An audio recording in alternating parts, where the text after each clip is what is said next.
प्रिय मित्रों, सादर नमस्कार। आज हम सभी काल पुरुष की तृतीय राशि मिथुन का स्वभाव और अप्रैल माह 2024 की भविष्यवाणी सरल शब्दों में जानेंगे। मुझे पूर्ण आशा है कि यह जानकारी आप सभी मित्रों को अच्छी लगेगी। मित्रों, यदि यह लेख आप सबों के सराहना के योग्य हो तो कृपया मेरे इस चैनल को सब्सक्राइब करें और घंटी दबाकर ऑल पर क्लिक करें, जिससे आपकी हर वीडियो आपके पास सरलता से पहुंचती रहे और हम सभी इसी तरह सदा मिलते रहें। मित्रों, राशियां हमारे जीवन के बचपन से वृद्धावस्था तक का स्पष्ट आईना होता है और भविष्यवाणी हमारे भूतकाल, वर्तमान, भविष्य की स्पष्ट पूर्वालोकन शक्ति होता है। कहा जाता है कि आईना कभी झूठ नहीं बोलता, इसी तरह भविष्यवाणी भी कभी झूठ नहीं होता है। यह थोड़ा भिन्न अवलोकन होता है। हमारा आने वाला समय कैसा रहेगा, इसकी भविष्यवाणी पूर्णतः सटीक तो नहीं, पर आंशिक या माध्यमिक सटीक अवश्य होती है। आइए मित्रों, आज हम 12 राशियों में तृतीय क्रम की राशि मिथुन की भूतकाल और अप्रैल माह 2024 की भविष्यवाणी सरल शब्दों में जानेंगे। मित्रों, मिथुन यानी जुड़वा, जिसके राशि स्वामी बुध और राशि तत्व हवा होती है, इसीलिए इनके जातक हवा की तरह एक स्थान पर ना रुकने वाले, किसी एक काम को जीवन भर रुक कर ना करने वाले, हवा के समान फुर्तीले तथा राशि स्वामी बुध के होने के कारण बुद्धिमान और हाजिर जवाबी होते हैं। मिथुन राशि के तृतीय क्रम में आने से यह हमारे हाथ, बाजू, कंधे का सूचक होता है। अर्थात मिथुन राशि के जातकों को हाथ, कंधे, बाजू के सारे कामों में जल्दी महारत हासिल हो जाती है। इसीलिए मिथुन राशि के जातकों का हाथ, कंधा और बाजू अन्य जातकों से ज़्यादा पुष्ट और विकसित होता है, जिसके फलस्वरूप ये अपने हाथों से किसी भी काम को निपुणता और दक्षता से शीघ्र पूरा कर पाते हैं। प्रिय नरम दिल, आप किसी के भी दुख देखकर उसके दुख में शामिल हो जाते हैं। आपका दिल इतना कोमल होता है कि इस संसार के छोटे से छोटे दगा से टूट जाता है। आपके टूटे हृदय को यह संसार नहीं देख पाता और आप अपने हृदय की वेदना किसी के सामने प्रकट भी नहीं करते। आप बड़े जिज्ञासु होते हैं। आपकी जिज्ञासा खासकर अंतरिक्ष के तारामंडल, सूर्य, चंद्रमा, सभी ग्रह, दिन और रात का होना, पृथ्वी यदि गोल है तो हम गिरते क्यों नहीं, पृथ्वी यदि घूमती है तो हमें पता क्यों नहीं चलता, इत्यादि सवाल आपके बचपन के मन में चलता ही रहता है। आप हवा के समान फुर्तीले, लचीले, पतले दुबले, पुष्ट शरीर के मालिक होते हैं। आपकी बुद्धि इतनी तेज और केंद्रित होती है कि आप ज्ञान और कला संबंधी विद्याओं को तुरंत समझ जाते हैं।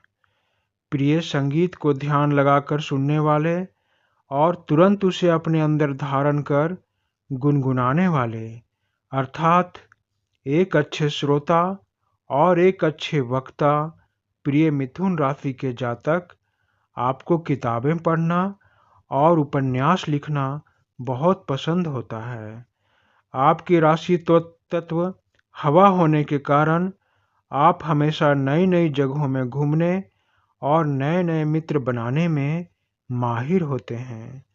प्रिय मिथुन राशि के जातक, आपको अकेले रहना, एक ही स्थान पर टिके रहना, उदास रहना बिल्कुल भी अच्छा नहीं लगता। आपको अच्छा लगता है अपने भीतर के दुख को छिपाकर या भुलाकर सबके सामने खिलखिलाकर अपने खुशी को प्रकट करना। जिससे सामने वाले आपके हृदय के दुख देख ही नहीं पाता, क्योंकि आपका मानना होता है कि हर इंसान पहले से ही दुखी है, उसे अपना दुख सुनाकर क्यों दुखी किया जाए। प्रिय, आकर्षक, दोस्ती निभाने वाले, चतुर, जिज्ञासु, समारोह में आकर्षण का केंद्र बने रहने वाले, बातचीत के दौरान सामने वाले को नई ज्ञान की बातें बताने वाले, पुराने रिश्ते और नए रिश्तों के मायने समझने वाले, समय निकालकर अपने रिश्तों के साथ यात्रा करने वाले, हर बार नए स्थानों में यात्रा करने की चाह रखने वाले, थोड़े से रहस्यमयी, अपने भेद और दुख को अपने अंदर छुपा कर रखने वाले, कभी भी नाराज हो जाने वाले, जीवन भर किसी एक काम को लय से ना करने वाले, अपने काम को बदलते रहने वाले, दुख के प्रति लापरवाह होकर उसे दूर करने में लापरवाही करने वाले, प्यार मोहब्बत में पड़कर अपना सब कुछ लुटा देने वाले, अपने शत्रुओं के लिए अभिमन्यु की तरह चक्रव्यूह रचने वाले, जुड़वा प्रतीक होने से दोनों तरह के गुण और अवगुण के मालिक प्रिय मिथुन राशि के जातक, यह माह अप्रैल 2024 आपके लिए मध्यम फलदायी रहने वाला है। राहु, सूर्य और शुक्र आपके दशम भाव में उपस्थित रहकर राहु और सूर्य के द्वारा ग्रहण दोष उत्पन्न करेंगे, जो आपके नौकरी या व्यापार के लिए अच्छा नहीं रहेगा। इसीलिए आपको सावधान रहना होगा, अन्यथा कार्य क्षेत्र में परेशानियां बढ़ सकती हैं। देवगुरु बृहस्पति और बुध देव आपके एकादश भाव में रहकर आपकी आय बढ़ाने में मुख्य योगदान देंगे, लेकिन इस माह के दूसरे सप्ताह में बुध देव वक्री चलते हुए आपके दशम भाव में प्रवेश करेंगे, जिससे कार्य क्षेत्र में असंतोष और कठिनाइयां बढ़ेंगी। प्रिय मिथुन राशि के जातक, इस महीने आपका और आपके परिवार के स्वास्थ्य थोड़ा बिगड़ सकता है। लड़ाई झगड़े और बहस की स्थिति भी बनेगी, अतएव इस माह आप लड़ाई झगड़े और बहस से दूर रहें, अन्यथा हाथापाई की स्थिति बन सकती है। अपने आप को ठंडा और शांत बनाए रखें। यह करना आपके लिए इस माह थोड़ा मुश्किल होगा, परंतु आपको बहस और झगड़े से दूर ही रहना होगा। आपका दाम्पत्य जीवन अच्छा बीतेगा। प्रेम करने वालों को एक दूसरे को समझने में थोड़ी परेशानियां आएंगी। यदि आप विदेश जाने का सपना देख रहे हैं तो इस माह आपको इंतजार करना पड़ेगा। विद्यार्थियों के लिए महीने की शुरुआत अनुकूल रहने वाली है। बड़े भाई बहनों की भरपूर सहायता प्राप्त होगी। आप खुशी से फूले नहीं समाएंगे। आपकी स्वास्थ्य संबंधी समस्याएं उत्पन्न हो सकती हैं। प्रिय मिथुन राशि के जातक, हो सकता है कि इस माह आपके किए गए कार्य को सराहा ना जाए। आपके कार्य क्षेत्र में हीन भावना से दूसरों के द्वारा आपको ग्रसित किया जाए, पर आप अपने आप को कभी कम ना समझें। हीन भावना पर ध्यान ना दें, बस चुपचाप खुद के भीतर झांक कर अपने कर्तव्य पर ध्यान दें। तब आप देखेंगे कि इस माह आपको छोटा समझने वाले माह के अंत में पछताएंगे। आपका प्रदर्शन अपने कार्य में बेहतर होगा। प्रिय मिथुन राशि के जातक, इस माह आपको अपने सेहत पर विशेष ध्यान देना होगा। आपके जांघों या पिंडलियों में दर्द या किसी प्रकार का चोट लगने की संभावना है। इस माह कमर दर्द से भी आप परेशान रह सकते हैं। इसीलिए चोट चपेट वाले जगहों में जाने से बचें और काम के समय के बीच में थोड़ा सुस्ता लें।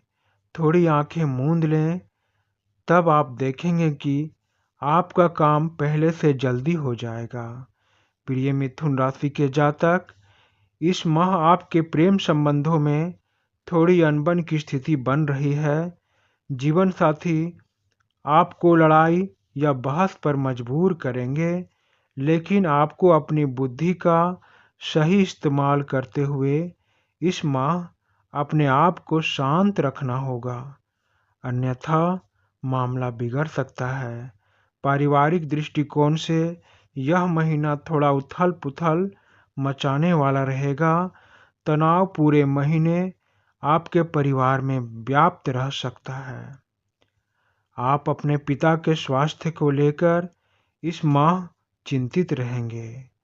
प्रिय मिथुन राशि के जातक, मेरी सलाह है कि यह माह आपके लिए एक परीक्षा के समान है, इसीलिए इस परीक्षा में शांत रहकर घर से थोड़ा बाहर किसी पार्क या शांतिदायक स्थल में दिन के कुछ घंटे बिताएं, तो आपका मन तरोताजा और मुश्किलों को झेलने के योग्य बन जाएगा।